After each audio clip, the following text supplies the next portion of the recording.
Hi guys, welcome back to the channel. I'm sorry if you guys are hearing the wind. We have the door open. We have the door open and the air feels so good because it is like 65 degrees outside and I could not be happier. It was pouring down. Here comes the wind. Okay, it was pouring down rain. That is why we're gonna make caldo de res. For those of you guys who have never had it before, I'm sorry, but you can now make it and it is so easy and so simple. But it is a Mexican beef soup. So think of like a chicken soup, but made with beef.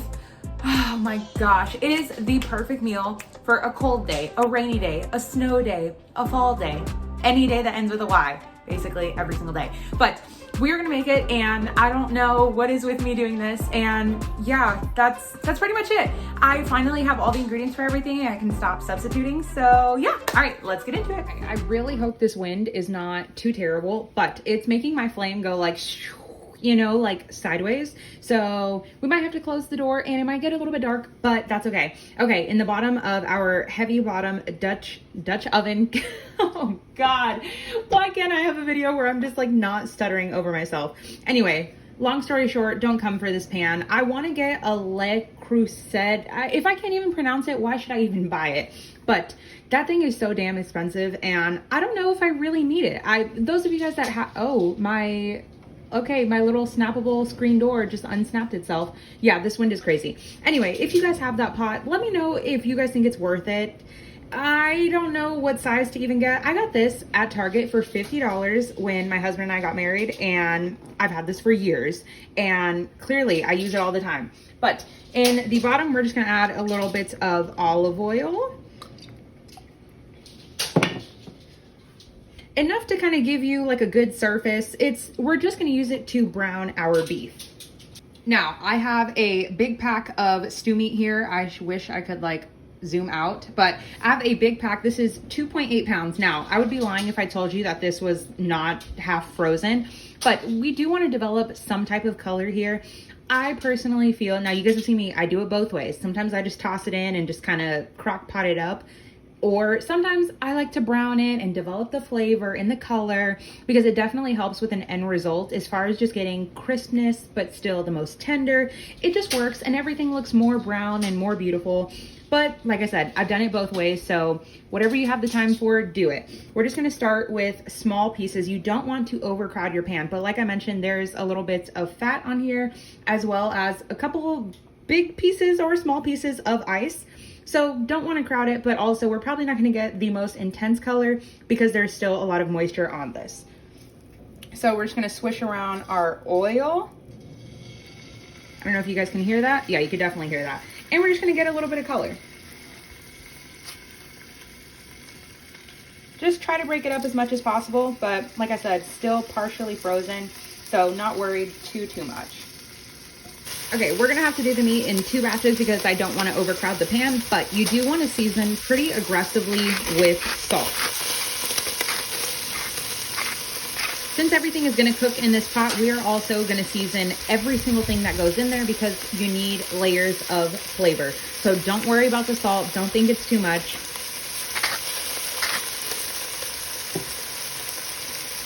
Then we're also gonna add some black pepper.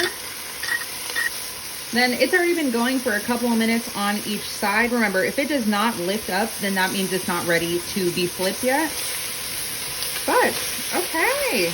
All right, we're getting a decent amount of color. Not anything so crazy. Obviously, with all of the steam, you guys can't see anything. We're getting a decent amount of color. You just want to make sure it's not just red meat going in. And even if it is, that's fine. So we're gonna go until we get a bit more color. Remember, we are working over a high heat here because I'm not trying to fully cook it because this is gonna stew and cook for a good amount of time. All right, we'll come back. So the pot is super loud, so hopefully you guys can hear me. So I had to do this in 3 batches because I didn't realize there was actually a lot of meat. Now my pot looks super ugly on the sides, but don't worry, we will fix that. So after you have all of your meat brown, we're gonna add it all back to the pot. Of course, after I added every batch of meat, just took out the new one, added that, so on and so forth. Now, we're gonna add, I just chopped up a large white onion. So what am I doing? I don't know why I just didn't use my hand. Okay, so we're gonna add all of this in here. And I turned off the pot, obviously, so that you guys can hear me, but you would wanna leave the pot on because we're gonna bring everything to a boil. Then I'm gonna add a 14.5 ounce can of diced tomatoes. Now, traditionally, I wouldn't use whole peeled tomatoes for this, but I mean, really any tomato product will work, except maybe not tomato sauce or tomato paste. Just keep it to like either a whole tomato or a diced tomato. But traditionally, of course, you would chop up fresh tomatoes and add that, but your girl doesn't have the time. And I mean, when shortcuts like this exist, help yourself make dinner quicker. If a little shortcut like this will help you make dinner at home or make a meal with your family, for yourself, however, then do that. Don't feel the need. Okay, this is kind of going off on a separate tangent, but since I haven't been able to talk to you guys in a really long time, I felt like I would talk. Okay, so while I'm talking, I will add this in. But we have been going out to eat recently a lot. So actually coming up in about a week, my husband and I will have been married for 5 years. And within those 5 years, I can probably count on my hands how many times we've gone out to eat. And I'm not talking about picking up Chick-fil-A or McDonald's on the way, but like going out to actually eat. It's been a really long time since we've done that, but you guys know, since he came back from this deployment, we have been going out to eat like crazy, and it has been incredible. There are so many nice local, Roman is letting you guys know, there are so many nice local places around here that is just great. And it's nice to support small business and also have to save yourself all the dishes, the cooking, the cleanup. Yeah, I am here for it. But having little shortcuts like this in your pantry definitely makes everything come along a lot quicker. Like before, I definitely remember I felt like I had to make every single thing from scratch or it didn't count. And now I'm like, no, I don't have time. Tomatoes go bad on you so fast. Like keep cans of tomatoes and you're golden. Okay, so now that we have all of this, I'm going to bring our pot to a high. I'm gonna bring our pot to high and I'm gonna cook the tomatoes. Of course, I left all of the juice in there. Leave all of that because you want all of that nice concentrated flavor. Because this is a soup. It's a soup because it's watery in a sense. And what I mean by that is it's liquid. It's not like a stew where it's like a thick gravy situation. Anyway, tomatoes come in a can. Whether they're organic, non-BPA, ABC, whatever it says on the can. There's like a thing that it says on there, non-BPA line, there's something on there. Anyway, who knows what that means? Because obviously I don't. But tomatoes that come from a can or any tomato product, even sometimes it happens with beans, they taste very metallic-y. If you were to just take this and like try to make salsa with it, for one, that is a great idea. And I will tell you guys why eventually in another video. But they taste like aluminum and it's very almost bitter in a sense, so you need to cook it out. Also, when I added back our beef, of course, when I scrape the beef out, put it in a bowl, it will accumulate a lot of juices. Save all of that. That is flavor. Regardless of whether it looks like blood, I promise it is not. It's like okay, I'm not a nurse and I'm not a doctor, but like the hemoglobin, globin. Anyway, it is safe, it is fine, and remember, everything is going to cook. So we're just giving the tomatoes a bit to kind of get acquainted with each other. Now, like I said, we are gonna let this cook for a long time, but to prevent burning and also, of course, to help build our stock and our broth for our soup, I'm gonna use, this is just, somebody gave this to me. You guys know I always make my own chicken broth, but like I said, when things like this exist, use them to your advantage. This is a 32 ounce container. It's missing about like a little bit, but you can use chicken broth, bone broth, water, beef stock, whatever you have, vegetable. And we're gonna go until it's just covering the meat. So depending on how I'm just probably gonna end up using, I'm just gonna end up using this whole thing. You wanna wait until, what did I say? Wait, you're not gonna wanna wait for anything. You're gonna wanna add this all, but you just wanna make sure that at least your meat is like 90% of the way covered. Of course, you can always go back and add more liquid, but you just don't want to risk it just bubbling away too much. And what I like to do, of course, it'll be easier as your whole pan just kind of sits here and almost steams once you add your lid. I like to scrape the sides of this. I know you guys think it looks really ugly.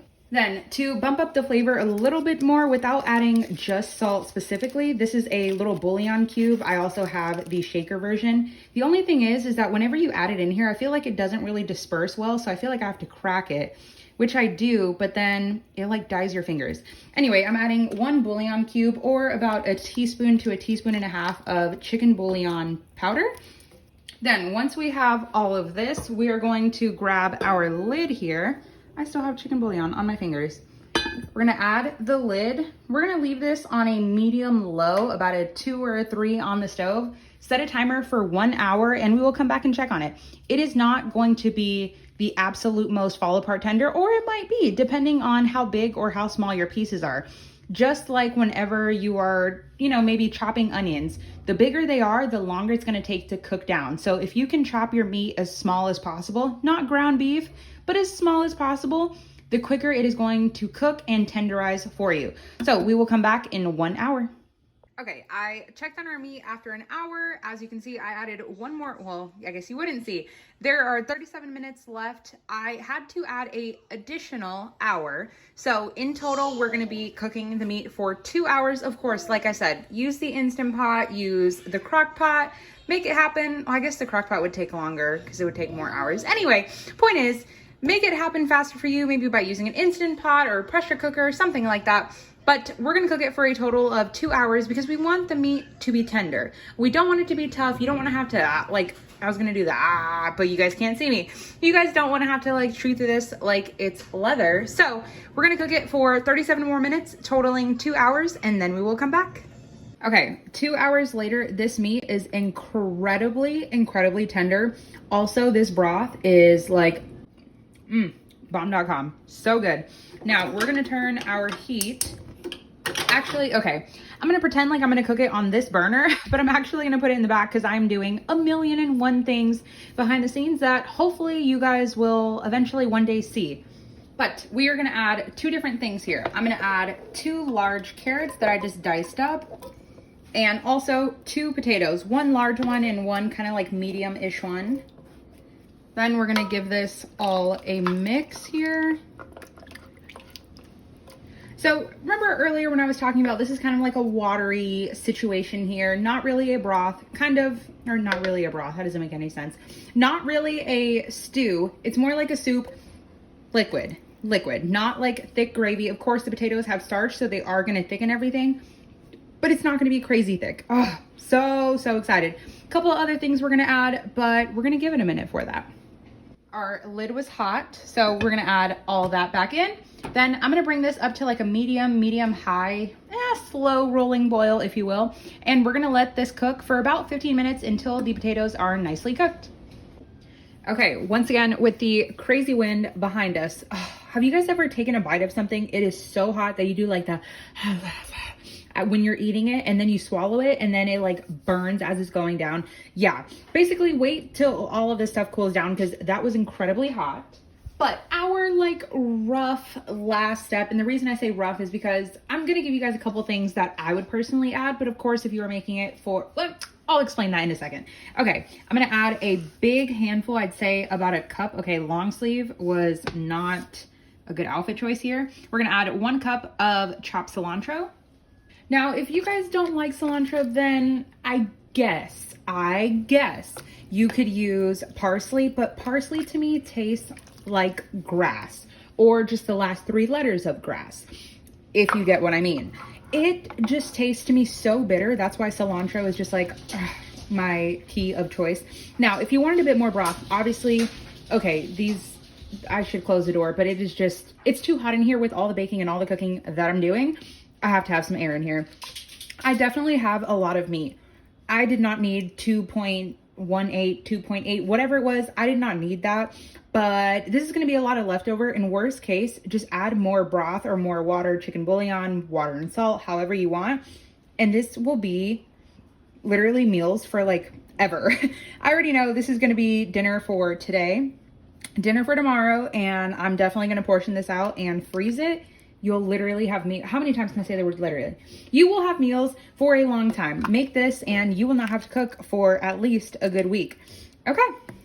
Now, the other thing going with like the whole Mexican tradition here of caldo de res would be a jalapeno. Now, Roman, I know, is definitely going to eat this, so I don't want to make it too spicy for him. So I'm just going to portion, I don't know why I said portion. I'm going to slice some of this and put it on our bowls and just chop it up and mix it in. But for the whole batch, going to leave the jalapeno out, but you could definitely go with that.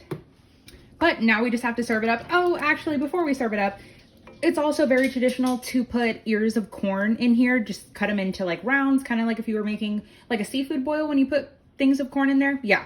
So I also want to try to make one of those. If you guys have a recipe for that, let me know, because I've been wanting to try one for a really long time, but obviously seafood is expensive. So it makes me super nervous to buy something expensive and potentially mess it up. I don't know. Anyway, so you could definitely add ears of corn in here. I don't. I have canned corn and frozen corn. I could have added frozen corn in here, but yeah, I don't know why I didn't think of that. Anyway, I might or might not add it to my bowl. Probably not, because I'm just ready to eat now. Also, I have been cooking this since about 10 this morning. I know I started dinner super early. But yeah, like I said to you guys, we have been going out to eat a lot, and we also we've had so much to do that it has been okay, as I'm getting like a round of applause here from the door. It's just been so much easier to pick up dinner. So I had to start dinner super early, but now it is 3:50. Your girl has not had lunch, and yeah, lunch and dinner, here we go.